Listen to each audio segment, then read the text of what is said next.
အယောင်လှလှလေးသုံးမယ်ပုံမှန်မြင်နေကြအယောင်တိုင်းမဟုတ်ပဲနဲ့ထားကြကြလေးလှလှလေးကိုင်နေတယ်ဆိုရင်တော့ဒဲ Inspiron နဲ့ကဒီလိုအယောင်လေးနီညိုယောင်လေးဗျာတော်တော်လေးရှာရှာပပရောက်တာဖြစ်ပါတယ်ကျွန်တော် metal body နဲ့ဖြစ်ပါတယ်လောဒီလန်ချလိုက်လို့ရတယ်ဘေးပေါင်လေးတွေကျင်းပါတယ်ဘေးပေါင်လေးတွေကျင်းပါတယ်ဈေးနှုန်းကတော့ကျွန်တော်17သိန်းဝန်းကျင်ဖြစ်ပါတယ်17သိန်းစိုးစိုးမဲ့ကြမှာဖြစ်ပါတယ်ဒဲ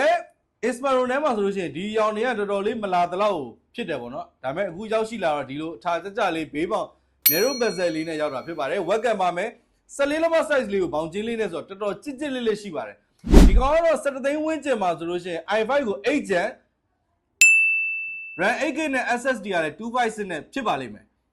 ဒီကောင်ပုံစံလေးကတော့ကျွန်တော်ပေါ့ပါတဲသားတဲလာအရန်ကောင်းတယ်ရုံသုံးကြောင်းသုံးတွေအဆင်ပြေမယ်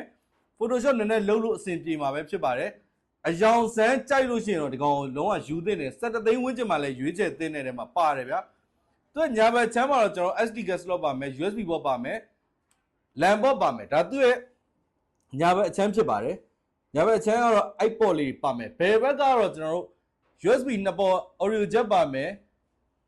HDMI ပါမယ် Type C ပါမယ်အားသွင်းတဲ့ port တွေဒါသူ့ရဲ့ဘယ်ဘက်အချမ်းဖြစ်ပါတယ်ဘယ်ဘက်အချမ်းဖြစ်တဲ့